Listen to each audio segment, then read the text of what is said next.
Hello and welcome to CATSweek. I'm Annalise Poorman. At the Monroe County Board of Health meeting on September 18th, Dr. Michael Teague, a new appointee by the county commissioners, introduced himself to the board. I'm a primary care physician in Bloomington and have been with IU Health for roughly 13 years. I'm also the physician leader for primary care. So one of the things I've been doing is a lot of the hiring of the physicians and the nurse practitioners and trying to address a variety of the access needs that we have that are across the country, but also, of course, very complicated here as well. So I do that a lot. I did my residency at Franciscan up in Indianapolis, and I did my medical school and undergraduate here in Bloomington. And so now I've lived in Bloomington longer than I lived in Indianapolis where I was born. So this is kind of my home. I really like it here. I'm interested in this just as I have been responsible for a lot of the primary care needs within IU Health throughout the region. This felt like a nice step toward being more available to help the community, because I view that job and take that very seriously, of the hiring of providers and trying to sort out a lot of the complicated scheduling issues to get patients seen and folks taken care of, from taking care of the chronic disease management, keeping them away from the hospital, all of that. This was a logical next step for, hey, I want to know what the county is doing, but also I think it's important for the county to know what we're doing as like the largest primary care group in the region. So I think I bring something to the table to try to help kind of come alongside together to work together to take care of the local community. So that's me. Next, the board heard an update on the leak in the fluoride tank from the Bloomington Utilities Director, Catherine Zager. Zager said that the tank has been leaking since the end of 2019. She said they hope to develop a solution to either fix or replace the tank to provide fluoride in the drinking water by 2026. Due to some leaks in our chemical feed system that supplies our fluoride, CBU has been unable to deliver the recommended 0.7 milligrams per liter of fluoride since the end of 2019. Our bulk tank, which is our larger, we have two tanks. We have a bulk tank and a day tank. Our bulk tank was relined in 2022 from a leak, but it continued to leak after that relining. Temporary delivery systems were tried, but they pose significant safety risks to staff. With the hydrofluorosilicic acid, that is one of the most dangerous chemicals we have at our plant. And so some of these temporary solutions were not fully safe for staff to operate. We're currently testing all of the components of our system to determine if additional relining of our 20-year-old tank will be effective. We're also exploring additional options if relining the tank is ruled out. Our goal is to have a safe, temporary, cost-effective solution finished by the beginning of 2026 so that we can safely continue the use of fluoride. Zager said that the tank's lining and the concrete underneath it were corroded. County Health Officer Sarah Ryderband asked how other counties store their fluoride. Zager said that the storage requires consistent maintenance of the tanks. The Monroe County Public Library Board of Trustees met on September 17th. Financial Officer Gary Letelier spoke on the library's 2026 budget and offered insights on some of the changes. The adoption of the 2026 budget will take place at the October 15th board meeting.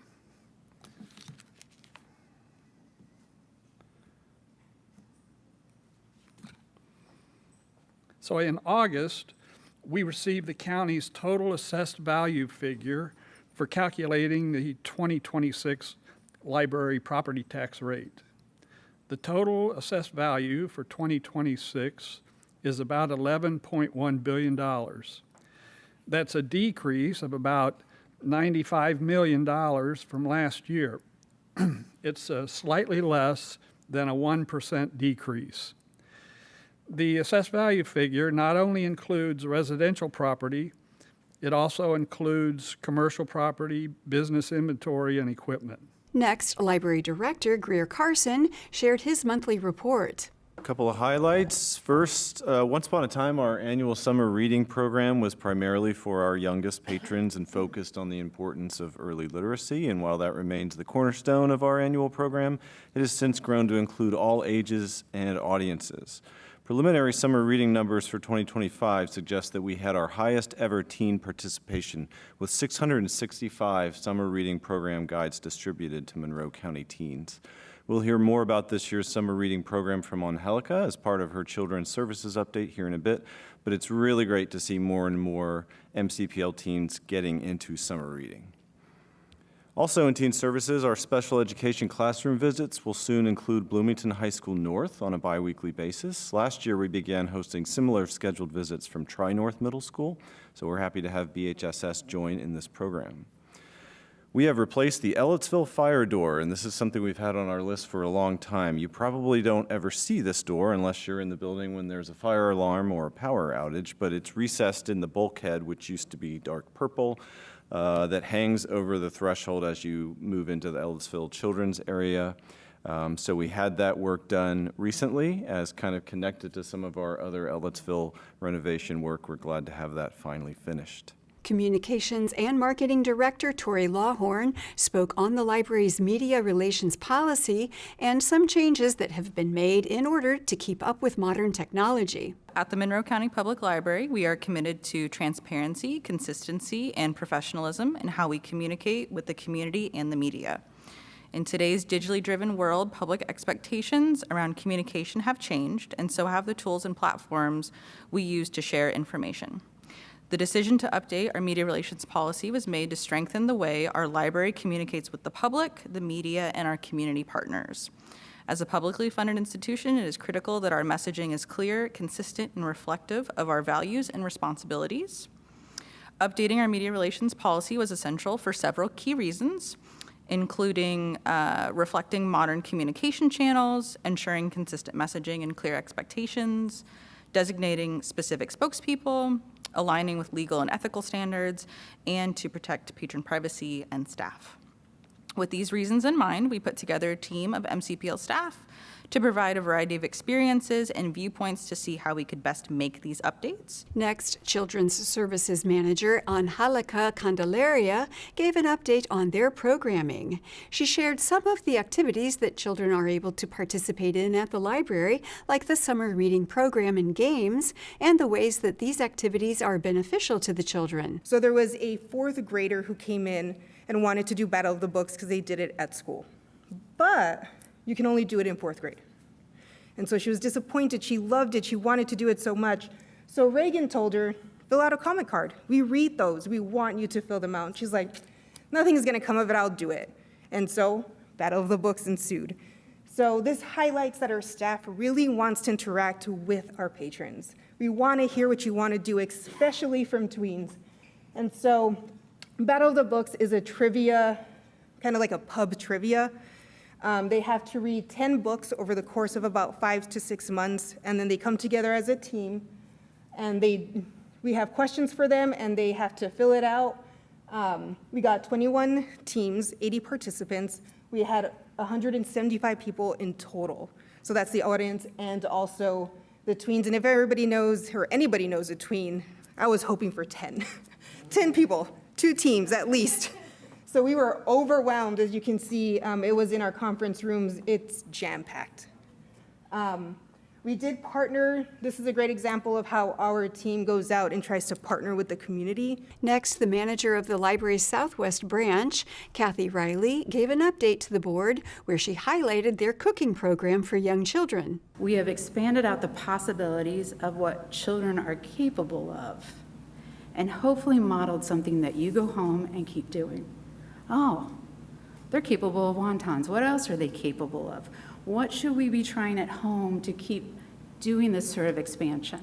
And I was just like, yeah, because we got a comment card saying, I know, I love my kid. I think they're capable of great things, but the possibilities of what they are capable of at this age, I have branched out on what we're going to try at home.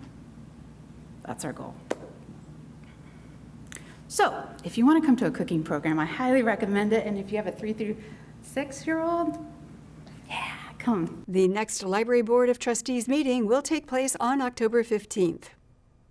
The Bloomington City Council met on September 17th, where they heard an ordinance that would increase the city's water rate by 21%. This comes after the city's Utilities Service Board recommended the adoption of the ordinance during their September 8th meeting. City Clerk Nicole Bolden provided a rundown of the legislation. This ordinance amends the rates and charges in Title IX of the Bloomington Municipal Code entitled Water to reflect increased costs of supplying water and services to customers and to make debt service payments on bond financing for required capital improvements. The council will continue discussing the water rate increase at future meetings with an expected vote on October 22nd.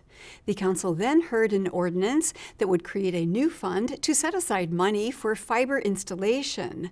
The fund would contain $1 million, which they received from an insurance claim due to the failures of the previously hired fiber installer.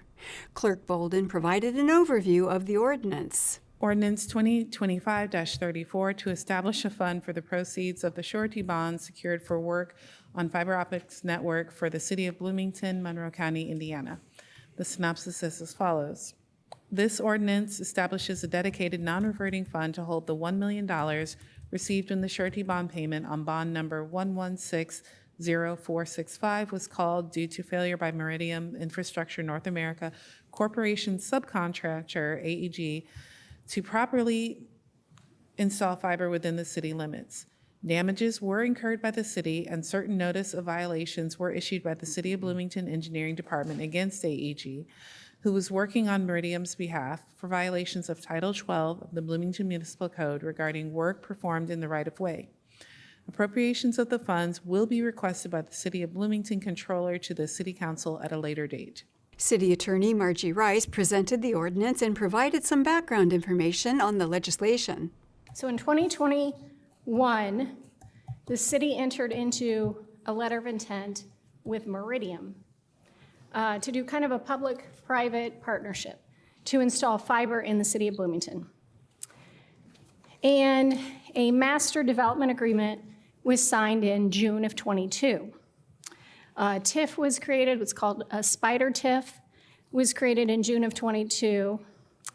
And everything sort of proceeded from there, and fiber was starting to be installed throughout the city of Bloomington. Earlier this year, around February, we started hearing some noise that there were some problems with the subcontractor that Meridian had hired, which was AEG or True Line. They've had some different names. So we did some due diligence, ended up, the legal department in late March filed a notice with the insurance company that held the bond for AEG True Line. So when people do work in the right-of-way, they're often required to get a bond, an insurance policy essentially, to protect the city from any damage done in the right-of-way. Rice continued, saying that they want to create a separate fund for the money that they received from the settlement. We filed a written notice with the insurance company. It was Sampo International, doing business as Lexon Insurance Company. And we had $1 million bond.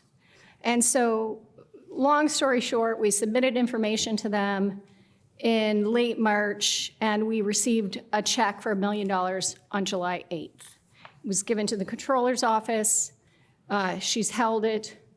It could just probably be deposited into the general fund. However, we would like a separate fund to be created to hold this $1 million so that, and then we will be back to the council to ask for appropriations of that $1 million. So tonight I'm not asking for appropriation. We're just asking to create the fund. That $1 million will be deposited in there, and when we're ready to come back and ask for appropriations, we'll come back. It's really too early to tell how that money is going to be spent. We have fines related to AEG's work in the right-of-way. There are actual repairs being done in the right-of-way. But Meridian, who we have the agreement with. Remember, the city never had an agreement with AEG. We had an agreement with Meridian. They've been a great partner. So far, they have been very responsive. They have, we've got another contractor out there doing work in the right-of-way. They are also bonded. And repairs are being made. I'm sure there are still issues that need to be remedied, but it's too early to tell right now where we're going to need that $1 million, so we're not asking for an appropriation. This is just a fund creation. I can tell you that this has been a true collaborative effort on many city departments.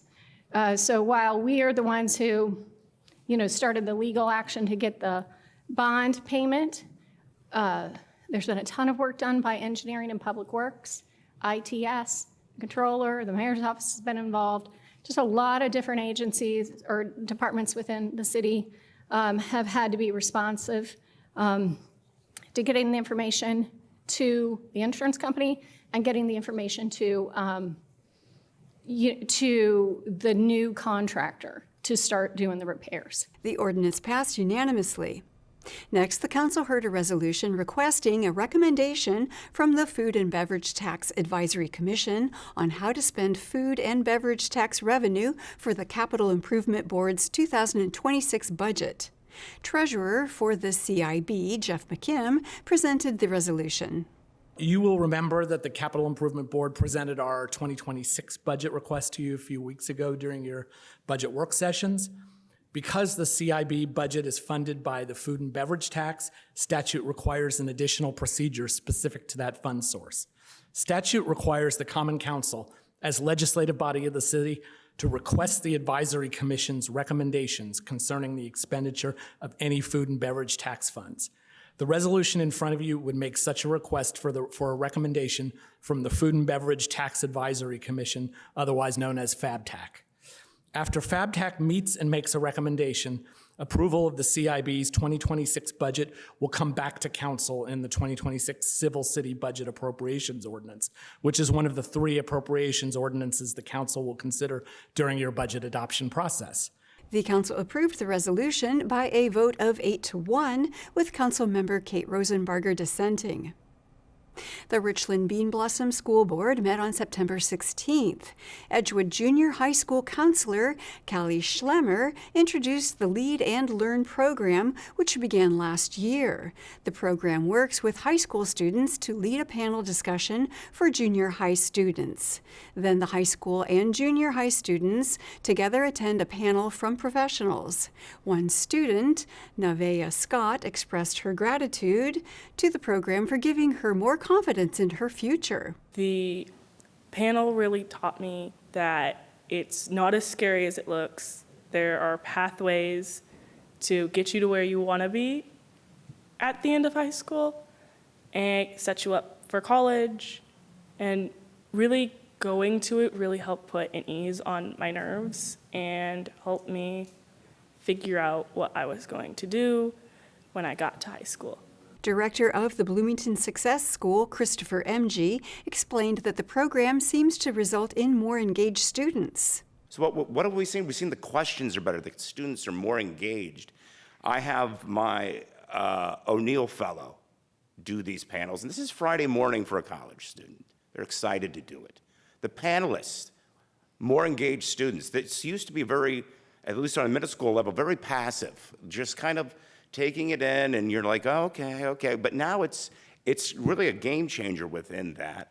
And that's something that I think everybody's benefited. The volunteers are benefiting from just a much more rewarding experience. I think the high schoolers, just seeing how those professionals are modeling talking to younger students is a big deal. So it works on a lot of different levels on that. And we saw it last Friday, and it's great to be a part of this, where something as simple as career exploration has taken on this sort of innovative look that I think is ready for the 21st century, ready for tomorrow's workforce. So I'm excited to be a part of this and help out in any way we can here at the Success School. The program will be hosting more panels in the future, which will cover topics like nutrition and culinary arts, business and marketing, agriculture, engineering, and the trades. Superintendent Jerry Sanders commended Edgewood Junior High School on the programs and experiences that they offer. If you think about putting all of the pieces of the a puzzle together. As you put the pieces together, the picture starts to come to life of what you're trying to build there. And if you think about all that Edgewood Schools are trying to do in terms of internships, the Innovative Learning Center, the student-run businesses, that all this is just providing our students with knowledge and experience so that they're taking the guessing game out of what they want to do someday. They're basing their decisions, important decisions, on actual factual information. And I think it's so cool that we have students talking to students about these important issues. So great job, junior high. Later in the meeting, the board approved a 2-day training workshop for the school's mental health team members. The training would take place over Zoom and offer follow-up consultation if they have any questions. Assistant Superintendent Jennifer Barrett explained more about the training. These are some strategies that we have learned about more through our IU team that comes in. They work with our students. So Heather Ormiston is our partner there. These strategies are meant to be more on the fly that we would use with students. What we tend to do now is more pull out. So they may come down to the office, meet with a mental health provider for a certain period of time. And so these strategies are about increasing the amount of time that they're actually in the classroom. So ways that we can connect with them in passing periods, ways that we can connect with them at lunchtime, so that we can maybe dig a little deeper in terms of some mental health counseling, but not pulling them out of instructional time to do that.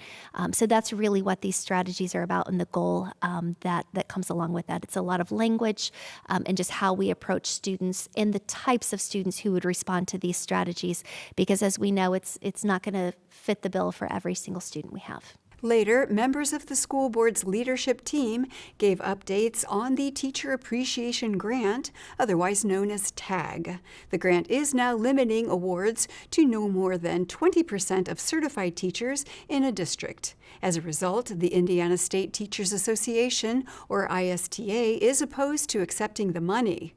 Co-president of the leadership team, Ty McGinnis, explained the reasoning behind the decision. The general reasoning or logic behind ISTA's opposition to accepting the money is that because it is limited to 20% of teachers, we believe that this will create an environment of competition rather than collaboration. And we know that the counter argument to that would be, well, why do we want to leave this money on the table? And it's just kind of a monkey's paw situation where we believe that it's more trouble than it's worth. President Dana Kerr ended the meeting by thanking legal accountant Christy Bartlett and Community Access Television Services. I want to thank Christine, and she worked so hard. We have so many agreements and other things and policies going on, and she's always right there to lead us in the right direction, and we appreciate her. We appreciate our friends at CATS and coming out and taking good care of us and keeping us out there in the public's eye, and so that they know what we're doing. The Richland Bean Blossom School Board will meet again in October. At their meeting on September 15th, the Bloomington Redevelopment Commission discussed Resolution 25-116, the approval of an addendum regarding the property on 714 South Rogers Street. Director of the city's Department of Housing and Neighborhood Development, Anna Killian Hansen, explained that there is a mold problem on the property. This is an addendum to an already passed resolution for mold mitigation at the 714 building.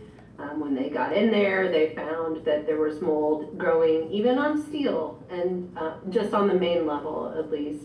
So it's going to require an additional amount that would increase it by $50,000 for the remediation, for a total not to exceed of $75,000. The commission moved to approve the resolution with 4 in favor and 1 opposed. Killian Hansen then spoke about a resolution with Vet Environmental Engineering for remediation services at Hopewell. The property is contaminated with arsenic, benzene, and other petroleum-related chemicals due to a gas station that was formerly located on the property. As you're aware, we approved Vet to go in and do the remediation, contamination remediation at Hopewell West, so primarily at the corner of 2nd and Rogers Street. Again, when they got in there, they ended up hitting 3 fuel oil tanks, and so as a result, the costs have increased to dispose of these oil tanks. So the original resolution was for $152,486.26. The addendum adds $63,404.33. So something that's required, it's something that we really needed to take care of, and this is still aligning with our IDEM contamination plan as well. Assistant City Attorney Dana Kerr, a former environmental consultant, added his perspective on the proposal. To me, there could be additional tanks. Under threat. Because, because they're, looking at the Sanborn maps, when I looked at them, it looked like there were 2 generations of gas stations there. The first one is shown in 1947, I believe, and it had 3 tanks behind the building at Set Catty Corner. Well, these are along the roadway, and these were 10,000 gallon tanks. In 1947, you did not use 10,000 gallon tanks. 2,000-3,000 gallon tanks were more the norm. So it is possible, as they continue doing their work and go farther west, that they could encounter. Now, those tanks may have been removed. They may not have. There's just no way of knowing. I know that on one site that I had back when I did environmental work, there was 2 generations of gas stations, and when they built a new building, they poured the foundation over top of the old tanks. So the only thing I can tell you is on sites like this, you just don't know what you're going to find until you get into them. You really don't. The resolution passed unanimously. Killian Hansen then discussed another resolution with Vet Engineering for mold inspection at the Trades District garage. Essentially, as you know, I've been reporting to you guys that we've had some issues at the Trades District garage with the HVAC equipment. Really, it started with the fact that they are oversized and there is no hot air reheat on them. So it's short cycling. Instead of drying out the air, we've had an incredibly hot and humid summer. At moments of time this summer, we had water dripping from the ductwork, in addition to condensation on the walls. So we are working on a solution right now. We think we are hoping, fingers crossed, everything crossed, that we've got it figured out. The tenants have not been able to occupy the space right now. They're federal subcontractors and are tied to really specific standards. When we met with them recently, one of the things that would make them feel better is to make sure that there's no additional mold growth going on in the building as a result of the condensation from the HVAC units. So this particular resolution is for $1,300, 1309.38, excuse me, for that mold testing, just to confirm. We have no signs of it. We haven't noticed anything, but we really need to do an indoor air quality sample to confirm. That resolution also passed unanimously. The Bloomington Redevelopment Commission will meet again on October 6th. And that is all for CATSweek. Thank you for joining us. For CATS and WFHB, I'm Annalise Poorman.